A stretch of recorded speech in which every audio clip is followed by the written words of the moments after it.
Fala, meu povo, tudo certo?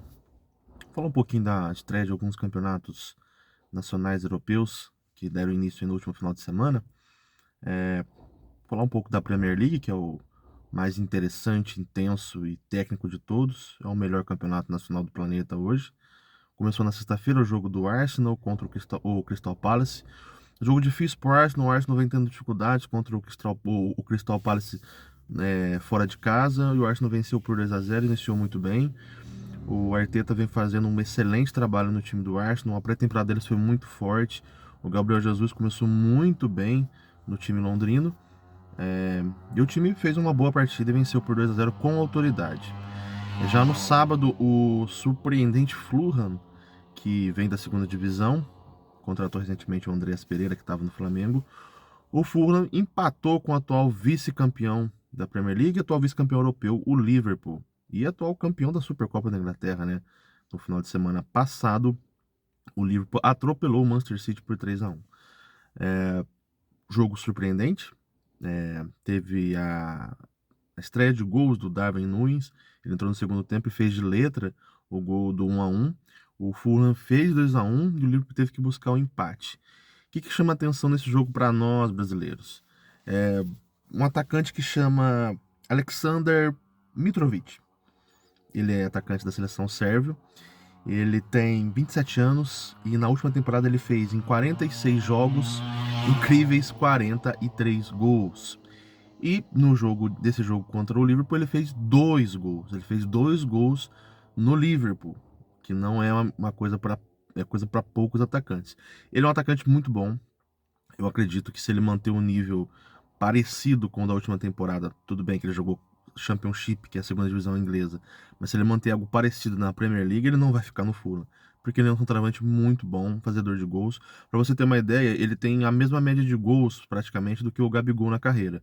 Só que o Gabigol fez a maior parte dos seus gols jogando aqui na América do Sul, enquanto ele jogando no futebol europeu, né? Então, ele é um atacante muito bom e a gente vai encontrar ele na Copa do Mundo. A Sérvia está no grupo do Brasil e a gente deve enfrentar essa criança aí que, se bobear, ele é um matador. E contra o Liverpool ficou claro isso. Outro jogo que chamou atenção, Manchester City. Teve a estreia do Manchester City contra o West Ham no domingo. Dois gols do Haaland. Esse cara é brincadeira. O segundo gol até teve assistência do Kevin De Bruyne. O Manchester City ele tem na seguinte situação. Ele possui um time bem montado, o melhor treinador do planeta, o centroavante mais promissor do mundo e o melhor meio-campista do mundo. O melhor meio-campista passador, criador de jogadas do planeta, que é o De Bruyne. Então, o Manchester City tá uma máquina. É um time que a gente vai ouvir falar muito aí durante essa temporada europeia. Teve no campeonato, encerrando a Premier League, tivemos alguns jogos bem abaixo, né? O Chelsea estreou ganhando o Everton de 1-0, mas num jogo bem ruim. O Tottenham fez uma estreia muito boa, venceu por 4-1 Southampton. E o Manchester United, meu Deus do céu, que situação do Manchester United, hein? Perdeu em casa pro Brighton, jogando péssimo futebol. O Ten Hag vai ter muito trabalho em conduzir essa equipe em algo maior aí. Passando a Premier League, vamos para o campeonato francês. O PSG estreou contra o Clermont, fraquíssimo Clermont. O time passeou, venceu por 5-0. Teve dois gols do Messi, teve duas assistências do Neymar, gol do Neymar. Neymar jogando muito bem, o Messi muito bem também. O entrosamento dos dois tá bem encaixado ali, juntamente com o Sarabia, porque o Mbappé ainda não tá jogando, né? Ele tá com uma lesão muscular. Mas quando voltar, teremos o trio, Mbappé, Messi e Neymar. O time tá jogando com três zagueiros agora, que é uma preferência do treinador. Mas assim, não dá para levar muito em consideração porque algumas equipes da França são realmente muito fracas, né? Não tem muito o que acrescentar. O Lyon também estreou vencendo. O Olympique de Marseille estreou vencendo. Tivemos também a estreia do Campeonato Alemão. E o Campeonato Alemão, aqui pro Brasil, tá um campeonato muito obsoleto. Nenhuma TV fez esforço para comprar, para adquirir o direito desse campeonato. Esse campeonato a gente consegue ver ele através do aplicativo do OneFootball. Por quê? É um campeonato de poucos atrativos. Você tem um grande time, que é o Bayern de Munique, mas que não tem grandes estrelas, mas ao mesmo tempo sobra no campeonato. Então, qual que é o atrativo da gente brasileiro ligar? Não tem nenhum grande jogador brasileiro e é um campeonato obsoleto, porque é um time que passeia, não dá graça assistir os jogos do Bayern. O Bayern estreou já vencendo por 6-1 o Frankfurt. O Frankfurt que vai fazer a final da Supercopa Europeia contra o Real Madrid nesse meio de semana. Deverá tomar uma sapatada do Real Madrid. É, então, assim, mas o campeonato francês também, não, tudo bem, mas muita gente para assistir o PSG por causa que tem o Neymar, tem o Mbappé, tem o Messi, tem o Sérgio Ramos, tem grandes jogadores. Você vai parar você vai parar pra assistir o quê do Bayern? O Thomas Miller, o Leroy Sané, o Mané, você não vai fazer isso. Então é um campeonato que, pra nós brasileiros, é um campeonato muito pouco atrativo. Eu diria pra você que quer assistir jogo do Bayern, pegue um jogo do Bayern qualquer e faça uma aposta, faça uma aposta e fique torcendo nela lá, porque é o único jeito de dar uma graça se você querer assistir um jogo do campeonato alemão hoje em dia. Não que o campeonato seja ruim, mas é um campeonato muito obsoleto, um campeonato que as equipes pequenas e médias não fazem frente de maneira alguma contra o Bayern. Um ou outro jogo que o Bayern joga mal, nem é porque é mérito da outra equipe. Então é muito complicado. É um campeonato que tá ficando bem para trás aí. A gente tem que falar um pouco do Barcelona. Fiz um jogo amistoso contra o Pumas, que é o troféu Juan Gamper. O Daniel Alves foi homenageado, né? Como um dos caras que mais ganharam título na história do Barcelona. E o Barcelona passeou em cima do Pumas. Foi assim um massacre. O Lewandowski muito bem. O Lewandowski tá descobrindo uma coisa, que ele sai da área para fazer jogada, ele abre um espaço e infiltra todo mundo naquele espaço. O Pedri, o Gavi, Dembélé e Rafinha muito bem pelas pontas. É um ataque que, olha, vai dar o que falar essa temporada. Lewandowski, Rafinha, Dembélé. Um ataque muito forte, é um time muito bem montado. O Xavi está se provando cada vez mais um treinador de alto nível.